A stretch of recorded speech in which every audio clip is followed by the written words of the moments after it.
Yeah, for this round. My name is Baraj, and I have two panelists with me that are going to introduce their names, and then the same basic rules applies, and we'll start our debates.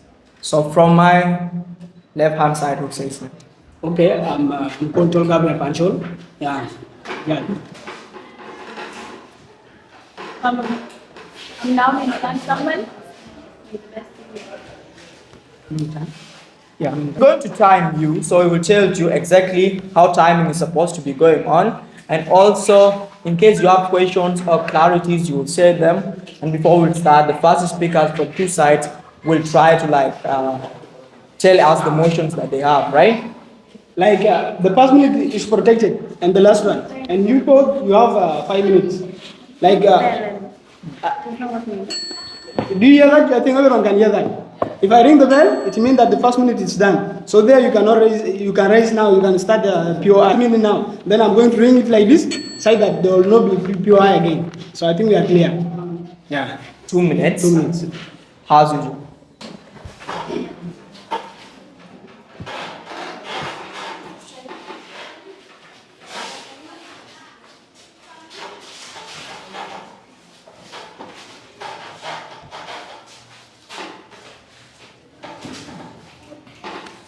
Reserve. This house believes that children should be taught about SPLA liberation struggle. A couple of things in my speech. First, I'm going to rebuttal. Second, I'm going to review, and third, I'm going to extend on our points of argument. First, to begin rebuttal, the team opposition talked of. They said children are not ready to learn because the country is in a mess.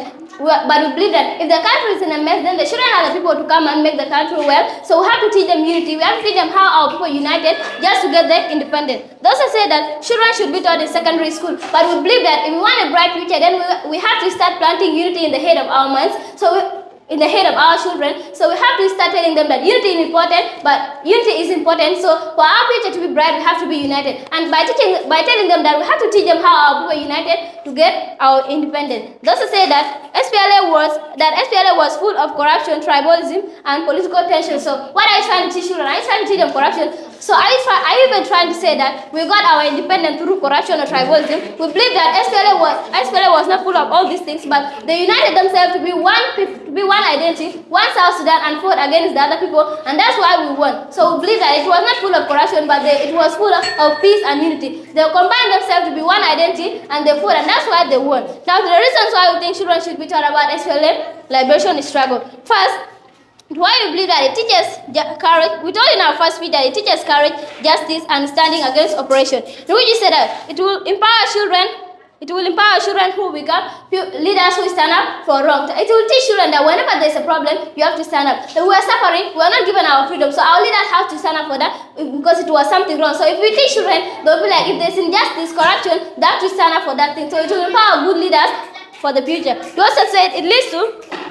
We also say children need role model and role lessons. Children need to be like, I want to be like this person. By teaching them, they will see how our leaders, like how John Garang struggled. He won a lot of pain and sacrifices, but he did not give up just for us to get our independence. So it will teach and encourage children to become good leaders. They will be like, I want to become like Dr. John Garang, because when there's something, I have to take all these things for us to get our freedom. Now, to the second one, why we believe that it's created a stronger and more united nation. We believe that many trust join hand in SPLA struggle. If we teach that, children will see that our future depends on unity, not tribalism. It will show the children that for us to have a bright future, we have to be united, but we don't have to take tribalism. We have to see ourselves as South Sudanese own, because we believe that children who learn shared stories grow up seeing others as brothers, not enemies. They learn that unity wants freedom, not division. Now, it will teach these children that our people were not divided, our people made themselves to be one, and that's why they want freedom. That's why we are free now, because our people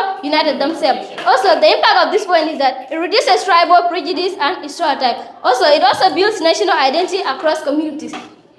But even thirdly, it creates a generation ready to cooperate for peace, not fight over identities. It will teach these children that these children will be cooperating for peace, because they will know that they have one identity and they are one. They will know that all our people united, all other people united, and that's why we got our independence. Yes, what's your point? How teaching about SPLA promote peace when war is literally violent division?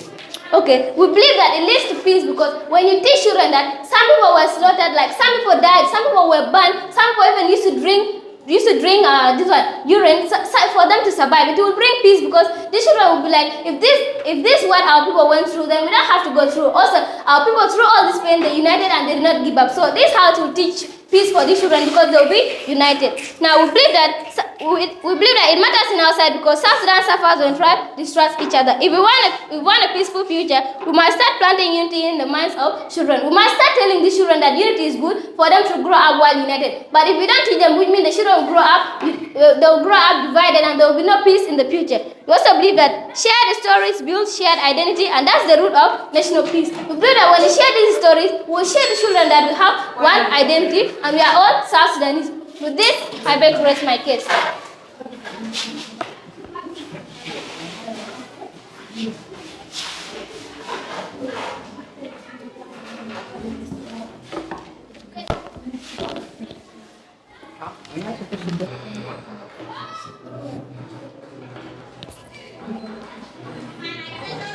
I'll begin my speech in 3, 2, 1.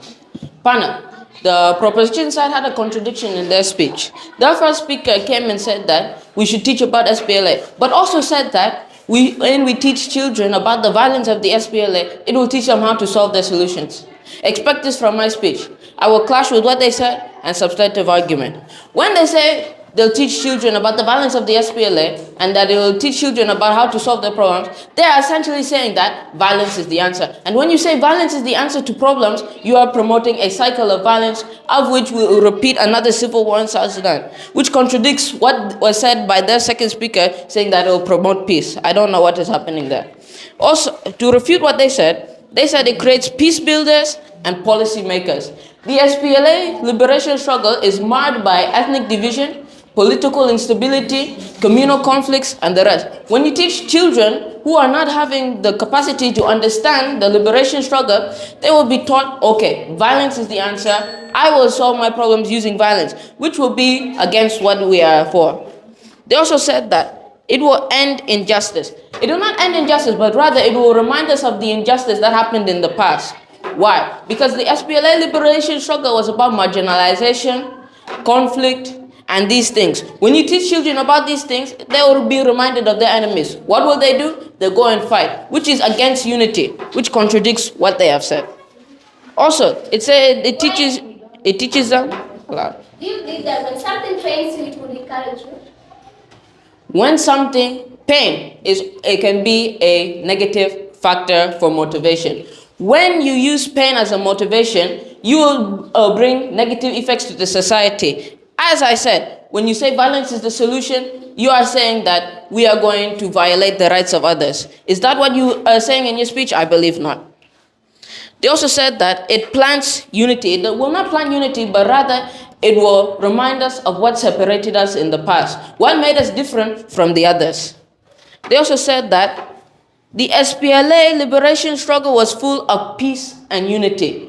War literally means the absence of peace within an area. How can war bring about peace and unity? That contradicts their team stance while promoting our team stance. They also said that will empower children.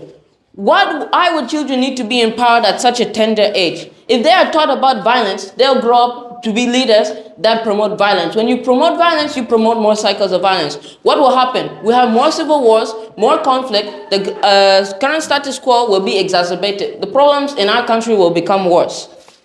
They also said that they'll be taught about the drinking of urine and how it promoted peace. How does teaching about drinking of urine promote peace? That is a question that needs an affirmative answer. To my substantive argument, panel, the proposition side have failed to engage with what we said. We said that the issues that we have in the current status quo are ethnic division, communal conflicts, tribal divisions, and the rest. While they're saying that, those are the effects of not teaching aloud. You are talking about the problems in the status quo, but what is your main point of argument? Our main point of argument is that we should not teach about SPLA. Why? Because it will exacerbate issues that are currently existing in the status quo. Education for young children would be better if we were to teach them about peace building, national unity, and the shared cultural heritage that they have. Then this contest that would instill hatred and division among them. Prioritizing things like reconciliation and cooperation and tolerance could be more constructive for a long-term nation building. we should not teach about SPLA, but we should teach about unity, cooperation, and peace building. Panel, in our first seat, he said that there is already teaching of SPLA content. You think that our poor were united and that's why they want freedom? Repeat your You question. think that our poor were united and that's why they want freedom? People were not united during the time of SPLA. There were ethnic divisions. And if we teach about SPLA currently, they will remind us of those divisions. What will happen? Another cycle of violence. Panel, as we said in our first speech, there's already content of the SPLA, liberation struggle, and P7PA. What are we against? We are against diving deeper into the SPLA struggle. Why? Because there are no benefits when you teach this to the people. There will be more division and hatred that would arise in our country. I am proud to oppose.